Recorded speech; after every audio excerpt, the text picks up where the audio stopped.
Allez, salut à tous et bienvenue dans la vidéo rentrée collection.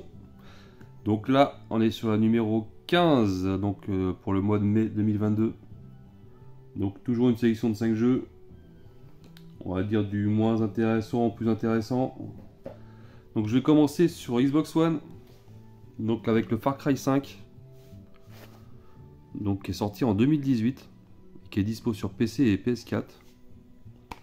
Alors ça a été développé et édité par Ubisoft. Donc Far Cry, on en a parlé il n'y a pas longtemps, là il est dans la console. On en a parlé il n'y a pas longtemps quand j'avais rentré le 3 sur Xbox One. Donc là toujours un FPS à monde ouvert. Hein. Et on se retrouve là cette fois-ci aux USA, donc dans le Montana, à l'époque actuelle. Et on incarne un personnage qui s'appelle, qui se fait appeler l'officier. Et puis on devra se battre contre une espèce d'organisation religieuse terroriste dirigée par leur gourou Joseph Seed, qui veut imposer ses lois dans un endroit qui s'appelle Hope County. Donc là je l'ai commencé, alors je suis pas trop emballé par celui-là franchement, par le scénario religieux là. Alors par contre graphiquement c'est super beau, ça y a rien à dire. Et malheureusement il y a des phases d'hallucination avec, avec de la drogue que la communauté cultive. Et c'est vraiment pénible ces moments d'hallucination, et ça gâche un peu le jeu je trouve. Mais pour l'instant je m'accroche pour pouvoir le finir et avoir un avis définitif sur ce jeu. Mais pour le moment, il reste quand même en dessous du 4 et surtout en dessous du 3, hein, qui reste le meilleur pour moi. Et à savoir que un an après, il y a Ubisoft, ils ont sorti un standalone du Far Cry 5 hein, qui s'appelle New Dawn. Et qui sont sortis avant de sortir le Far Cry 6. Donc là, ça devient vraiment la pompe à fric. Il n'y a pas de mot, y a pas d'autre mot. Hein, on fait des jeux qui se ressemblent tous, qui se vend un maximum, qui rapporte un maximum. Bon, ça c'est un peu dommage. Bon, la licence, j'espère qu'ils vont s'arrêter au 6 parce que là, ça commence vraiment à s'essouffler.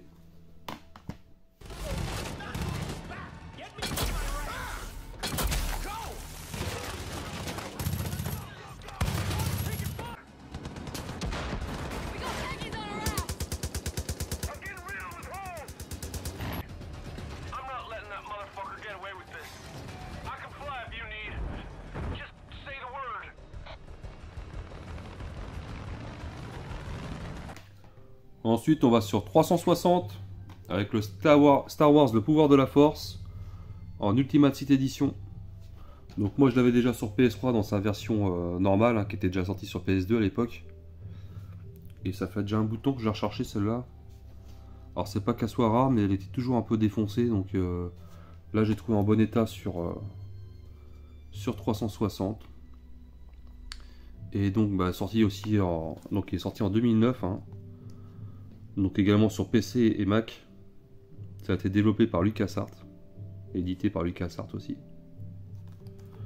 Donc là on est sur la version définitive pour l'instant. S'ils refont un remake, un remaster, on n'est pas à l'abri. Donc là c'est la version définitive provisoire du premier opus, donc du Pouvoir de la Force, qui du coup bénéficie d'une jaquette bien différente. Hein. Bon, celle-là était pas trop mal, hein, mais alors celle-là je la kiffe trop en fin de compte. Et on aura droit à 3 niveaux revisités par rapport à l'original, et un niveau inédit sur Hot.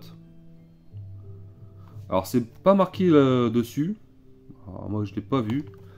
Et en fin de compte il y a un des deux CD. Alors c'est pareil sur les CD, il n'y a rien de marqué. Alors je sais plus, j'ai testé, alors c'est rétro-compatible Xbox One. Hein.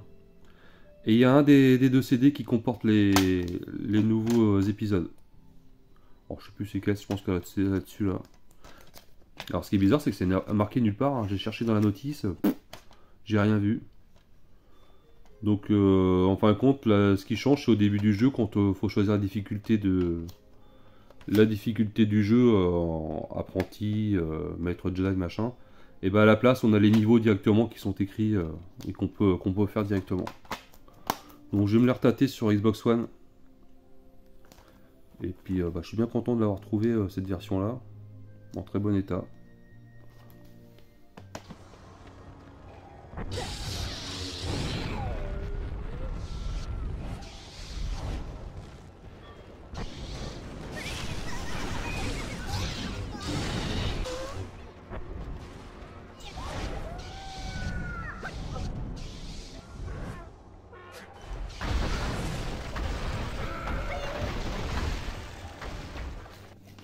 Bon, j'ai encore une voix bizarre, hein, je suis toujours encore un peu malade. Ensuite, on va sur PS3 avec Arcana Heart 3. Donc le numéro 1295. Coucou à Roro, fan de rétro. Donc un jeu qui est sorti en 2011, hein, également sur 360. Et 2 ans auparavant, qui était sorti en arcade. Donc là, ça a été développé par Arc System Works, hein, on les connaît bien, on en a souvent parlé. Ceux qui sont derrière Guilty Gear, BlazBlue, DBZ Fighter Z, enfin tous les jeux de baston dans la même lignée. Donc là c'est édité par P-Cube. Donc un jeu de bagarre. La bagarre. Donc en 2D. Donc c'est une licence qui est plus connue au Japon qu'en Europe.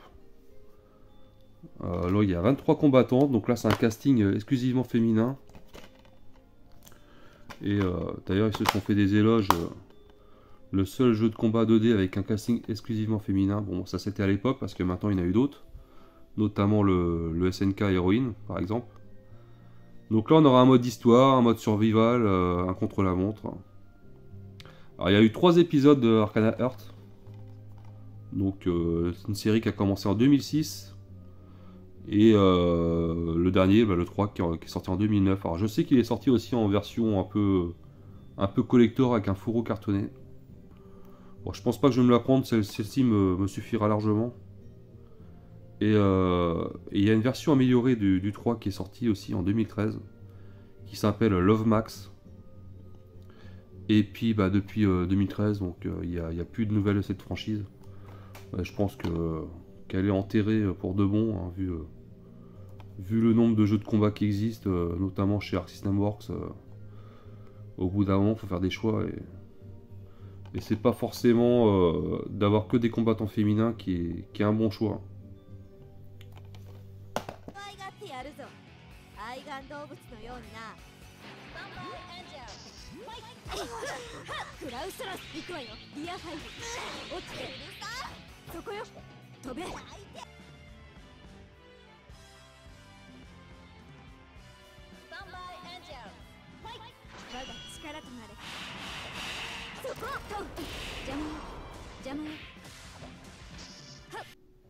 Ensuite, on va sur Switch avec le G-Darius HD, donc qui est ressorti en 2021,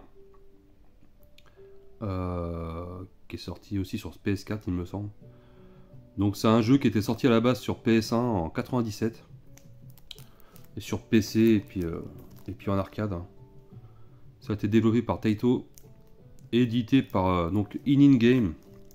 Donc celui-là on va le retrouver souvent, cet éditeur là, dans les jeux néo-rétro qui ressortent sur Switch et compagnie là. On va en parler dans peu de temps avec un autre jeu. Donc ceux qui connaissent pas G-Darius, hein, ou Darius tout court, c'est un shoot à scrolling horizontal, hein, de la série des Darius. Et donc là c'est l'adaptation du jeu original qui était sorti donc sur PS1 tout ça. Et là ils nous ont fait une nouvelle vague avec des vieux pots, hein, des années 90, en le réadaptant sur console récente, hein, en 2020. Et là ce jeu a été critiqué par ses graphismes, hein, comme il a l'appellation HD. Les gens ont été déçus des graphismes. Bon, après c'est pas des jeux qui coûtent très cher. Alors c'est des jeux qui font un peu polémique. Il y a des gens qui mettent des bonnes notes, ou comme là on voit Nintendo Life. Et il y en a d'autres sur jeuxvideo.com qui le descendent à cause des graphismes. Bon, ça permet de jouer à des anciens jeux sur des machines récentes avec le confort d'aujourd'hui, donc je trouve que c'est pas si mal que ça. Et j'essaie toujours de me faire une petite réserve de jeux Switch pour plus tard, dès que j'aurai la Switch. Et comme ça sera sûrement ma dernière console de collection, autant rentrer des bons titres maintenant.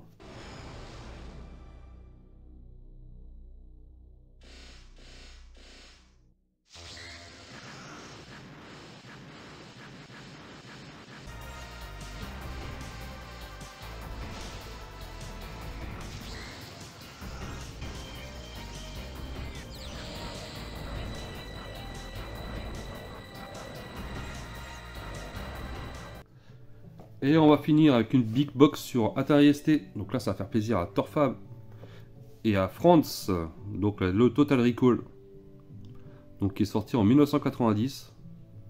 Donc sur les bécanes d'époque, hein, Amiga 500, ZX Spectrum, CPC, Commodore 64 et même sur la NES apparemment. Alors ça a été développé et édité par Océan, donc l'entreprise britannique qui est spécialisée dans les jeux adaptés de films, hein, dans les années 80. Et qui ont été rachetés d'ailleurs par Infogrames en 96. Chérie, tu vas pas me faire de mal. Tu ferais pas ça. Enfin, chérie, sois raisonnable. Après tout, nous sommes mariés.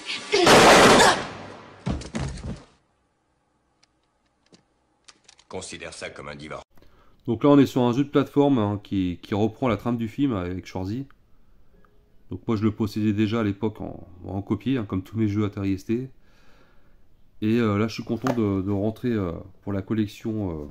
J'essaie de me faire une petite collection film-jeu d'Atari ST. Donc je commence à en avoir pas mal.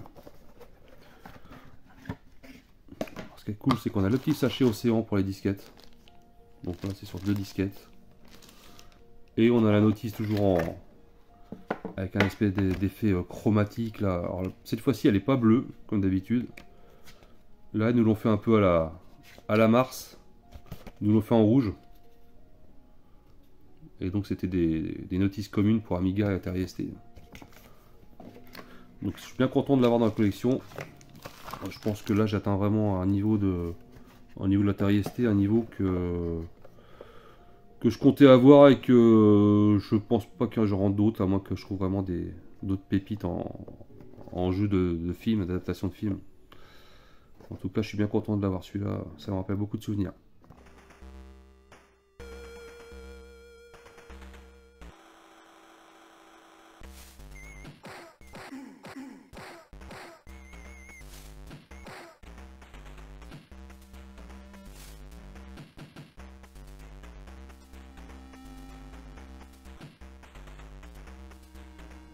Je vous remercie d'avoir regardé et je vous dis à plus, salut!